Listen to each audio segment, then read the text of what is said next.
Legacy ain't just the past. Legacy's the fight in the future. Legacy's this moment right here.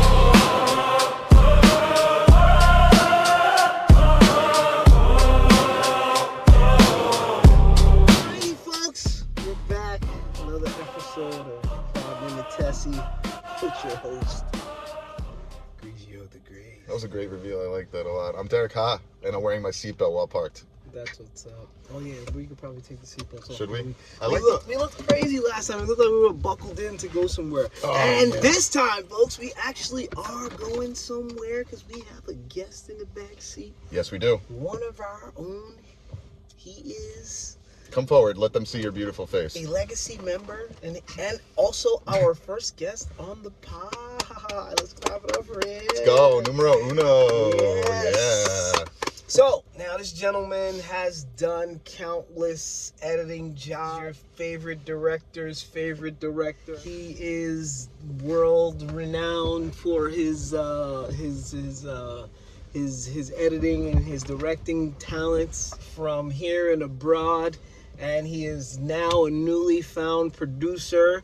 Ladies and gentlemen, please put your hands together for my guy, the one and only Dereck Janniere. Yeah, one more round of applause. One more round. Yeah, fuck snaps, bro. I'll get some. Yeah, let's get some fucking snaps. Yeah, but now, so we have Dereck here with us. Dereck, how you doing today, buddy? Chilling. Happy to be here. Thank you, What's up, bro. my brother? Thanks for popping out for our first our second ep of the pod. Yes, sir. And Yeah, we're brosive. happy to have you as a guest on our pod.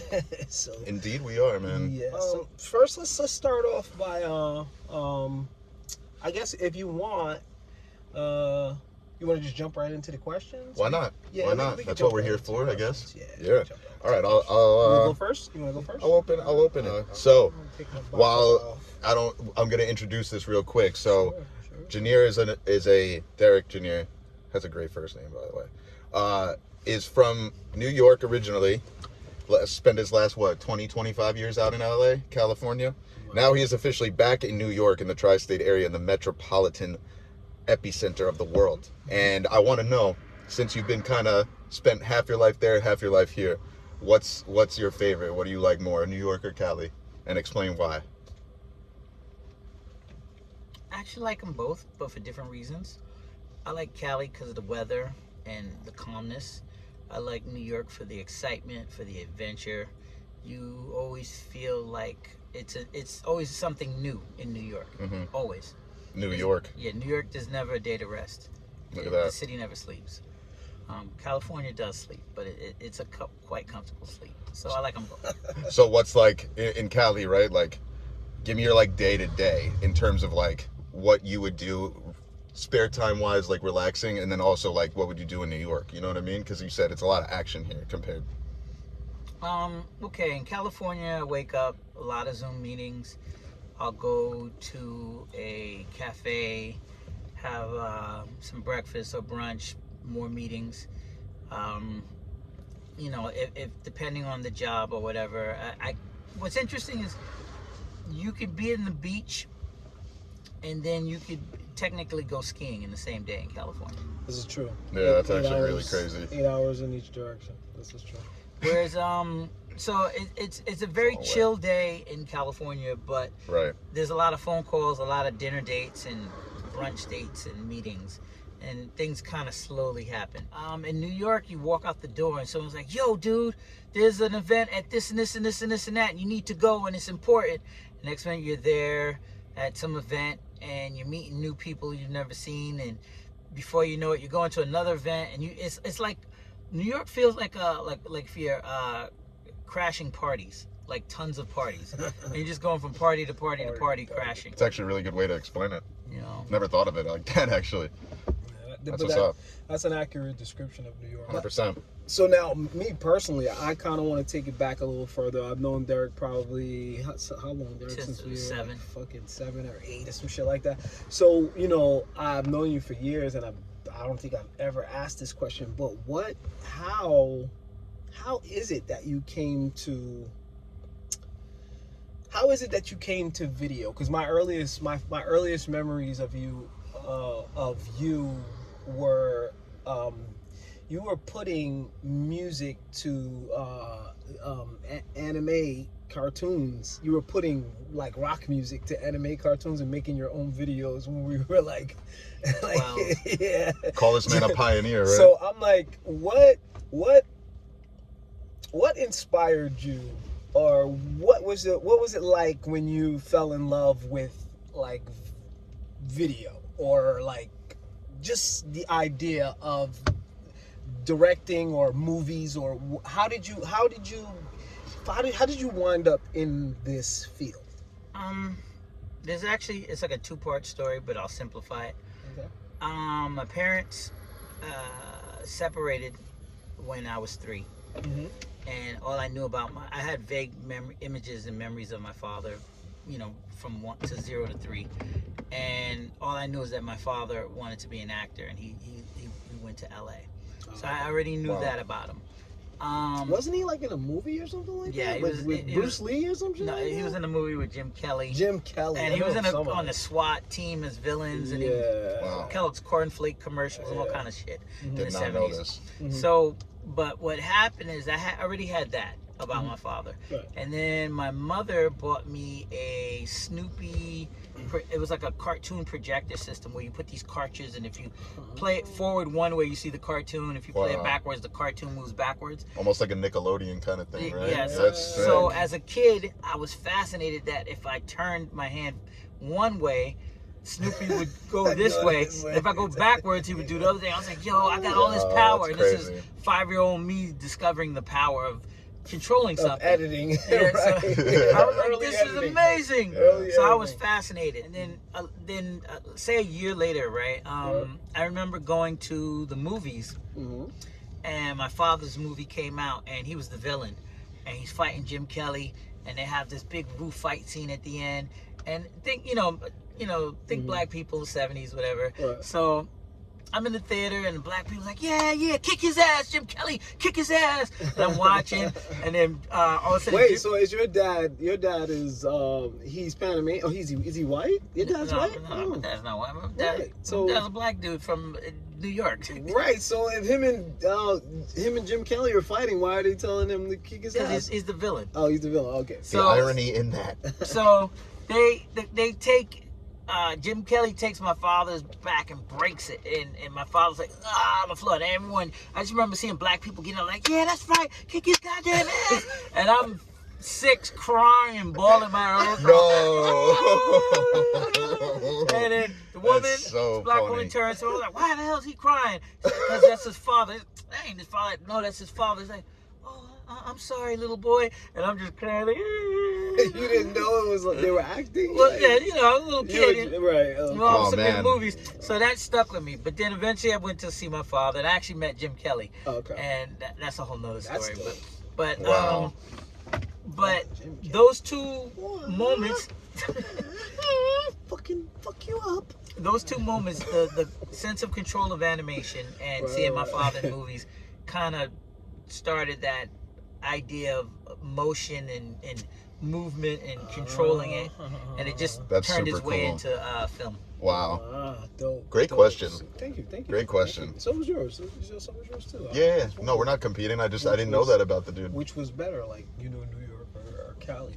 But yeah, so I didn't know it either. Like, I've been with him for years, and I never knew what actually inspired him to be who he is. We don't ask questions sometimes. It's wild. This is what we said in the last episode. In the first episode, we don't. You're with somebody all the time, and you don't even really know that much about the person until you do one of these kind of things. I'm thinking back and thinking, wow, I need to ask more fucking questions. I need to ask more questions about my friends. Look, you got to do it in this format, because you start asking people questions like, what the fuck are you, a cop or something? Yeah, like, right. A wire or something? What the fuck's going on? Yeah, seriously. Trust goes right out the window. No, so, but go ahead. I think we're up to your yeah, question. Definitely. Numero. So I know you've worked on, like we were talking about in the intro, you worked on so many different things, so many projects, film, editing, like a whole nine. So I wanted to know if there was a favorite project that you've either worked on, either editing or producing or filming or all the above. Like, did you have a favorite, or do you have a moment that really sticks out? See, we had the same question. I'll change mine up a little bit. God damn, great man. question. Great fucking question. Killed it. Let's go. I mean, to be honest, there's so many great moments. Like filmmaking. Period. Whether you're editing or actually being on set or whatever, there's always like a fun moment or two. I can think of. I remember one time I was on a Will Smith music video, and it was like 2:30 in the morning, and I was tired, and I was sitting in a chair, and I see this woman walking, a white woman. I'm like, oh wow, she looks like Katie Holmes, and as I'm thinking, half tired, and then I see a guy come behind her, and I look up, and I see it's Tom Cruise, and I'm like, oh, I guess that is Katie Holmes. So then, That's crazy. As I'm doing what they say, like it's like when you edit, like an animatic for the effects to make sure, like a pre-version of the effects. And Will Smith comes over and he's explaining. It was his video. He's explaining to Tom Cruise and Katie Holmes what's going on. And then I just remember Tom walking up to me and he goes, "Hi, I'm Tom," and I'm like starstruck. I'm like, I know who you are. In my head, I'm thinking of shaking his hand. And I'm shaking his hand and Katie Holmes and all that mess. And that was fun. And then I got like wild other stories, but like but that was a wholesome. That's crazy. Story that you can remember. You just in that moment, you don't like think it's actually happening because you're like, what are the? Yeah, I'm already with Will Smith, like, and then Katie Holmes and Tom Cruise, like, fucking superstar coming on the set. Can the night get any crazier, right? That's wild, dude. I And it didn't was know at that. 2:30 in the morning. I always remember because I was tired.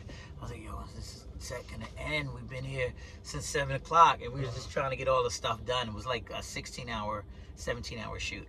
Wow. And Hi, I'm Tom. I'm Dereck. Nice Right? to meet you. Yeah, I wonder what his like voice sounded like.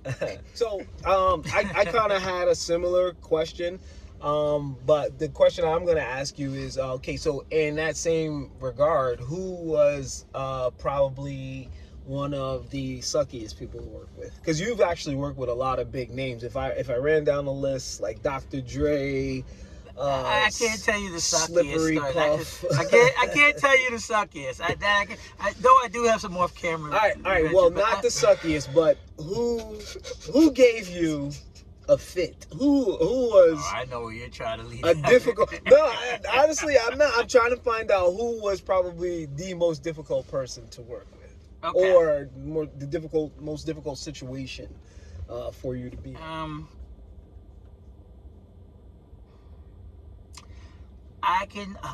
Woo.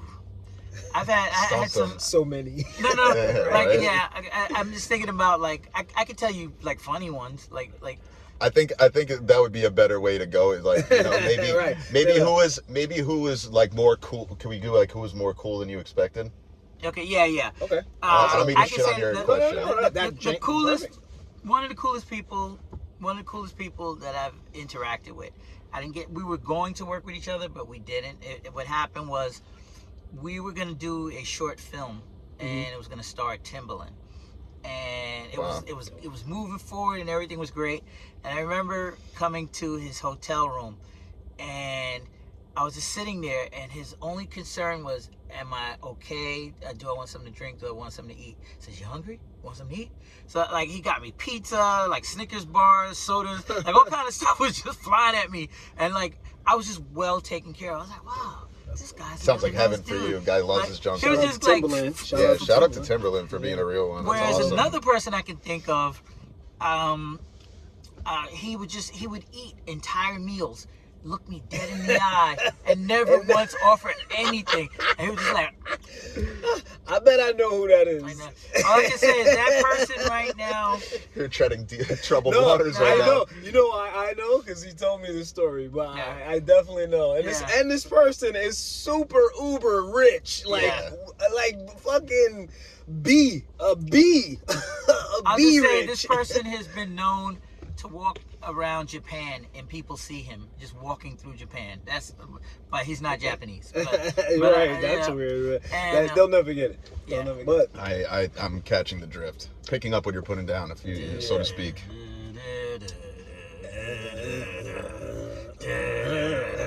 That's That's all I'll say. Yeah, that was okay. We'll leave it at that. We're gonna expose real fast. Yeah, you'll get it. So I guess we could probably move on to our second question. This is 3. Oh, this is actually Sorry. third. Yeah. I'm being so correct. I'm correcting you so much No, today. he's right. Question number. This one's a little bit about the group. The Legacy EP we just did, those 4 songs. What's your favorite song on the track, and can you tell us why? I'm sorry. Let me rephrase that question. Credibility is gone after that. What's your favorite song on the track? I said. Yeah, Fuck. that's all right. Sorry, guys. We'll fucking edit it out. All right, ready? And go. What on the Legacy EP? What is your favorite track and why? I know you're behind the creative. You're behind the whole creative eye of this, so I want to know, as the creative eye, what did you see and what did you really fall in love with the most when you were creating it? That bounced around a lot because I do love The Legacy Is Now because it's a kind of a Lord of the Rings motif, and I even got to be on it, so that was kind of fun. Narration. But while I love that song, I really enjoy Ricky Tikki Taffy and I was about to say these ones or this one, that one, because I as a outsider watching you guys perform, I enjoy the zigzagging of the rhyming. That's fun for me to hear and listen and watch. Because we bouncing the lyrics up. Yeah, so I like this one, that one for that reason. And Ricky Tikki Taffy's extra bouncy. Boom, boom, boom. It's very bouncy. Okay. So both those songs are exciting, but I do love being a part of the songs with you as well. So I'm kind of... It's a toss-up between the 2? Yeah, toss-up between the 3, actually. Yeah. But, juggling songs. Oh, by the way, folks, definitely check out that EP coming. Legacy, the Legacy Crew. We got an EP coming. Right now we're at 4 songs. We're going for a little bit more. So, but we will make sure to have that everywhere for you guys. 100%. Full blast that. Send that. Yes. But okay, so my question, my third question for you is, what now since you've stepped into the producing realm, because you're actually producing music now, and albeit however you're doing it, like, right, that doesn't really matter. Do you think you could have the same joy that you have as a producer that you have as a director, and do you have joy as a director? Great question. I definitely have joy as a director. Definitely. I do have joy as a producer, as a music producer. It's a new kind of joy, but I do, because creativity is creativity. Right. You know, whether you're writing or drawing or whatever, there's something fundamentally fun about it. And I get joy out of having camaraderie with friends, especially my older friendships, my new friendships as well, but the older ones that I've known since I was a child, and then knowing that we still have this thing going years later is crazy to me. So yeah, I have a lot of fun as a music producer, but I have a lot of fun as a film director or music video director. And it's, at the end of the day, as long as we're creating something and putting something out there to the world, I'm happy. Pretty much. Dope. Super That's dope. what's up. Super dope. Super dope. Super dope, my guy. Super. All right, so we're up to question. Cuatro. All right. An ice cream truck? Yes, there is an ice cream truck somewhere. You were doing this, and it was like low key going to the sounds, yo. Oh, that's dope. Hopefully it came out that way. Sponsored by the ice cream man. Okay, So right over there. we know how hard of a worker you are. We know how much you do and have done, and all these accomplishments, right? What's your spare time like? Like, what do you like to do when you're not in front of the computer or the keyboard or the beats and everything like that? Well, wait, before we even get to that, I just kind of want to let the folks know what he has accomplished, because you and I know, because we work with him, but there is a shit ton of names that this gentleman has worked He's already dropped a couple. Timbaland. I know you worked with Pharrell once upon a time. I know you've worked with Dr. Dre. I know you've worked with Kanye. I know you've worked with Slippery Puff, Unslippery Puff, both. Who else? Snoop. Who else? Give me some more names. 50 Cent. Matter of fact, 50 Cent. Give me a name that I wouldn't believe that you've worked with. Okay, that's believed. Yes. That's kind of hard to Make say up some believe. shit. But okay, let me think. Just one person Okay, that. the first person came to mind, but I don't think you would not believe is Nicole Scherzinger. Oh, Nicole Scherzinger. Oh, she's such a beautiful. For those who woman. might not know, From the Pussycat Dolls. Uh-huh. Don't you really wanna be? Okay. happy? So now that we've set the premise and you guys Oh, understand. Mariah Carey. Oh, Mariah. That's a Mariah. That's a good one. So now that you understand who this gentleman has worked Jennifer with, Hudson, Tyrese Gibson. Tyrese. Yeah, we forgot about you, Tyrese. We did forget about you. but we didn't forget about you. Yeah, You know what we mean. We just mentioned you, but we don't want to have to mention you again. Anyway, The Game. The Game? Oh, you work with The Game too? Yeah, I worked with him and Kanye. Mhm. Ooh, baby, I found you. Oh wow, Couldn't get by. couldn't get far. Wow, Yeah, that's I a did classic. What'd you do? You directed the video? that. No, I was the editor of that. He's the video. editor. Okay. Now, I'm sorry. I just wanted to set the stage Don't be because sorry. he said he worked with so many people. We don't ask enough questions. There you go. It's literally the theme of this show. Right. And I'm so glad we're addressing the issue, right? We're addressing the issue while getting to know everything. Yes. So your spare time, right? We're talking about so many things you've done, like it's crazy impressive. But I want to know, like, what does Dereck do in his downtime, or what do you bask in leisure wise? Spanking his meat. No, Blac. How old are you? 7.5. 7 3/4 if you're counting. 3/4. Honestly, right now, I'm actually working on the second EP for these guys right now. And Well, that's flattering as fuck. All right. That's what you like to do in your free time. so Wait, that's for Black and White or Legacy? Well, As I a do whole? have for Legacy, but I do have a specific song for Black and White. Okay. shit. That's a whole nother No, thing. that's sounding dope. Yeah, That's I'm a whole down. nother We'll thing. take it. But Take a shot but of water. I'm trying right now. I've been working on that, and I'm also writing some short films because I want to kind of branch off and do like some short films with just regular folks out there. But I also want to do something with the group. Okay. So I'm thinking about a lot of shit right now. What did so these short films you're talking about, is this something for like YouTube? Like you playing? Yeah, on, something YouTube, but maybe a film festival. Who knows? Whatever. Okay. Sounds dope. You know, so I'm just, I love that. I'm right now. I'm just experimenting and just trying to figure it out. Okay. That's cool. what's up. Super dope, super dope. All right, so my fourth question is, I guess it's in line with what we're talking about. What does a legacy actually mean to you? I love this question. Well, I mean, the word says itself, you know, legacy. But I mean, we have a mutual friend. His name is Patrick, and Pat and I. rest in peace, Pat. He passed away during the COVID Rest in peace. period. And Patrick was a phenomenal artist. The thing about Pat that I loved is if Pat didn't know something, and you tell him, hey, look at this French horn. He goes, what's this? And I'll give him 2 weeks and I'll come back. He would have started playing it. He would kind of figure it out because he would study it to the point that he would actually learn how to use it. I remember when Pat couldn't DJ, and then 1 minute he's going scratching all over the place. Or when Pat couldn't make beats, and then he knew how to make beats. Pat was a incredible. really good dude for like not knowing something, picking up the manual and figuring it out. Learning it on his own, right? And I always admired that about Pat. And Pat was a person who really cared about leaving a body of work on this planet Earth before you rest, before you pass.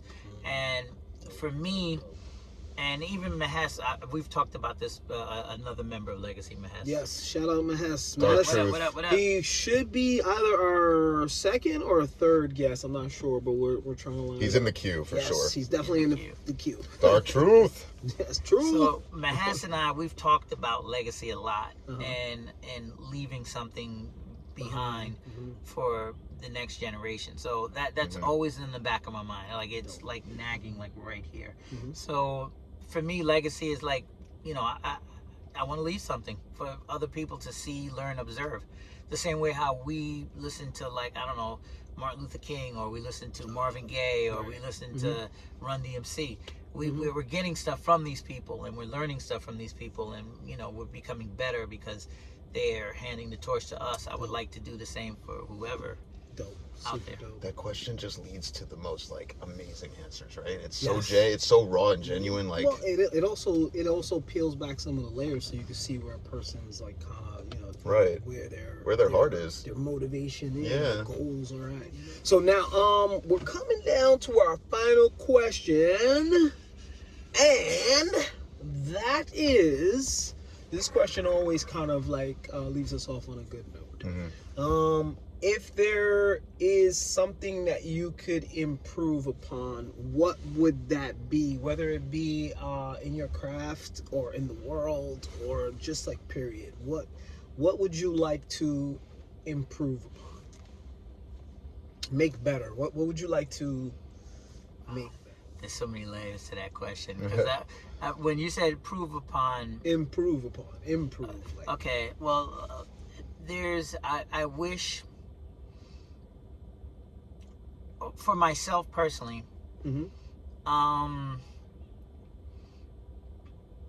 I think if I look back at, you can't change the past, but obviously you think about past relationships with people, right, and I think I would have probably did certain things differently. That's one. As an artist, how I'm trying to improve myself is I'm trying to dig deeper into my soul and find those hidden parts of myself and exposing it and putting it into my characters. Also, I'm trying to learn AI right now, AI, video, because I want to do a lot of expansive storytelling. So I'm thinking about that. The future. So that's that.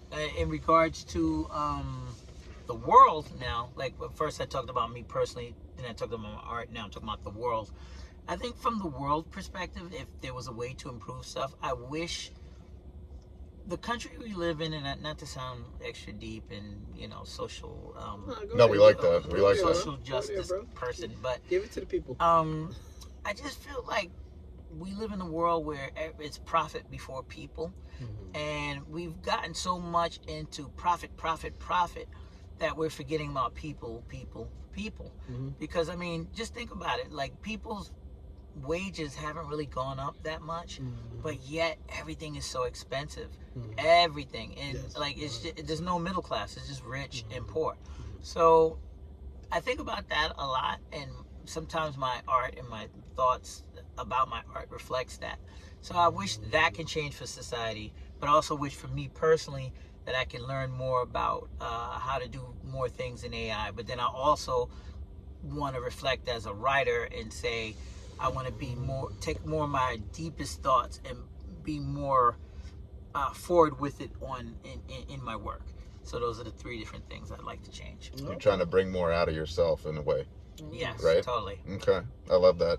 Shit, that's dope, bro. That's awesome. And as far as the world goes, capitalism is a sucky thing, super necessary, but definitely a sucky thing. And I agree with you 100% on how the wage hasn't really increased it hasn't really kept up with the rate of inflation. No. So things are super expensive, and people are still not making money. So it would be dope if we could actually make something that chronicles that, and then also make it affordable for folks. That would be great, because then we'll kind of be killing two birds with one stone. But that's what we have for this episode, folks. Poddin In The Tessy. Poddin In The Tessy. Boy D Janniere back here.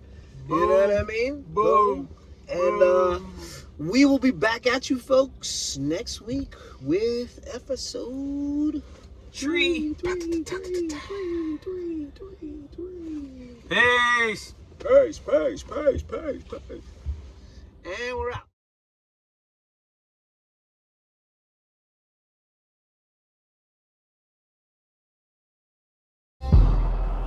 Legacy ain't just the past.